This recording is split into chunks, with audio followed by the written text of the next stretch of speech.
ሰባተኛው ጠቅላላ ምርጫ ሰላማዊ ተአማኒና ዲሞክራሲያዊ ሆኖ እንዲጠናቀቅ እድሜያቸው ከ18 በላይ ሆኑ ሁሉም ዜጎች ድምጻቸውን በመስጠት ንቁ ተሳትፎ ማድረግ እንደሚጠበቅባቸው ተገለጸ።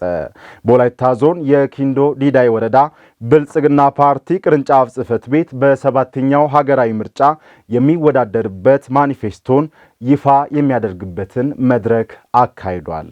ለወረዳው መንግስት ኮሚኒኬሽን ዘገባ ውብሸት ጳውሎስ። ከጥቂት ሳምንታት በኋላ የሚካሄደው ጠቅላላ ምርጫ ሰላማዊ ዴሞክራሲያዊና ተአማኒ በመሆን የህዝብ ይሁንታ እንዲያገኝ እድሜያቸው ከ18 በላይ የሆኑ ዜጎች በሙሉ በተሰጣቸው ዴሞክራሲያዊ መብት መሰረት ድምጻቸውን በመስጠት ሀገራዊ ኃላፊነታቸውን እንዲወጡ ቅድመ ዝግጅት ሲደረግ መቆየቱን የኪንዶ ዲዳይ ወረዳ የብልጽግና ፓርቲ ቅርንጫፍ ጽሕፈት ቤት ኃላፊ አቶ ትዕዛዙ ጳውሎስ የተናገሩት ምርጫው ሰላማዊ ሆኖ ፊታዊ ሆኖ ታማኒነትን ባጎናጸፈ መልክ ይህን ምርጫ ለማከናወን እና ይህን ምርጫ ለማስፈጸም እንደ ፓርቲ እና እንደ መንግስት ቅድመ ዝግጅት ሁሉን አድርገን ዛሬ ላይ እንደ ወረዳ የምርጫ ምልክት ለማሳወቅ ይሄ መድረክ ለኛ ትልቅ መድረክ በብዙ ውጤት ከዛሬ ጀምረን ብዙ ነገሮችን የምንሰራበት ዛሬ እዚህ ተሳትፈን የምንወጣው ሳይሆን እኛ ከተለያየ ማህበረሰብ የተወሰነ ሰው ነው የጋበዝነው። ግን ወደ ታች እኛን ሊመርጥ የሚችል ለኛ ካርድ ሊሰጠን የሚችል የኛ ደጋፊ የኛ አባል ተፎካካሪ ፖለቲካ ፓርቲ አባል በርካታ ለዛ ሁሉ ምቹ ሁኔታ የምንፈጥር ሰዎች ነው። ፓርቲው ከልማት ስራዎች በተጨማሪ ሰው ተኮር በሆኑ ተግባራትም የተለያዩ የበጎ አድራጎት ስራዎችን ሲከውን መቆየቱን የጠቀሱት ደግሞ የኪንዶ ዲዳይ ወረዳ ዋና አስተዳዳሪ አቶ አበበ ዋኬ ናቸው። ሀገራዊ ምርጫ ብልጽግና ፓርቲያችን አሸናፊ ሆኖ ተገኝቶ መንግስት መስርቶ ወደ ልማት ከተገባ በኋላ በርካታ በከተማ በገጠር በመሰረተ ልማት በአየር መንገድ በትራንስፖርት በባቡር መንገድ በተለያዩ ነገሮች በኮሪደር ልማት በገጠር ኮሪደር በከተማ ኮሪደር በሜካናይዜሽን በእርሻ በጥምር እርሻ ትልቅ ለውጥ የታየበት ነውና ይሄንን ህዝቡ ያውቀዋል።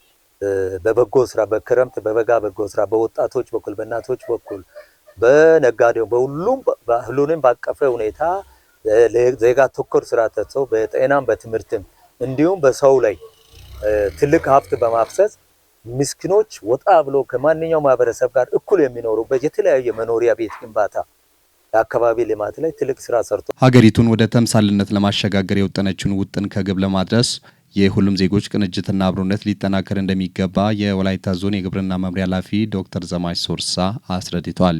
አንድነትና ቅንጅትን አጣምሮ የያዘ አጣምረን ይዘን ኢትዮጵያን ወደፊት ከማስካሄድ አንፃር ኢትዮጵያን ወደ ተምሳሌት አገር ከማሻገር አንፃር የሚጠበቅብን ነገር ምንድነው ብለን ከወሰን እንደሆነ አንደኛው መደመር ነው፣ ሁለተኛው አንድነት ነው፣ ሶስተኛው መቀናጀት ነው።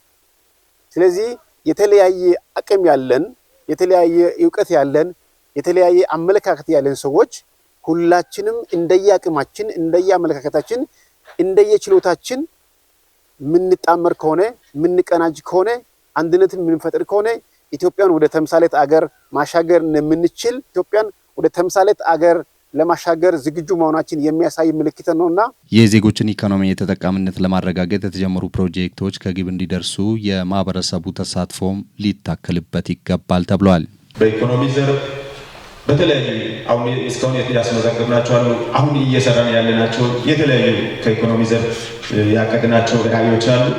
እነዛን ራዕዮችን አሳክተን በፖለቲካው ዘርፍ ያቀድናቸው የፖለቲካ ምህዳሩን በማስፋት ሰው በነፃነት እንዲወዳደር በነፃነት የራሱን ሐሳብ እንዲገልጽ ሀገር ነው ብሎ የሚወዳደርና የሚፎካከር ሰው ለኛ ብቻ ሳይሆን ለተፎካካሪ ቢሆን ምቹ ሀገር ፈጥረን በሁሉም ዘርፍ እምርታ ስናስመዘግብ ነው ሁለንተና ብልጽግና ስናስመዘግብ ነው ተምሳሌት መሆን የምንችለው። ስለዚህ ከዚህ አንፃር ተጓብተን እስካሁን ስለ ምርጫ ብዙ ነገሮችን እየሰራን መጥተናል። ከተረጅ ነፃ ወጥተን አምርተን ለመጠቀም በአገራችን በቂ ይዞታ ወይም መሬትና ሰው ኃይል ከመኖሩ የተነሳ ራዩ ከአገር አምርተን ስንዴ ወደ ውጭ አገር የመላክ ሁኔታዎች እና የተጀመሩ በከተማ ኮሪደርና በገጠር ኮሪደር የተጀመሩ መልካም ጅምሮች አሉ።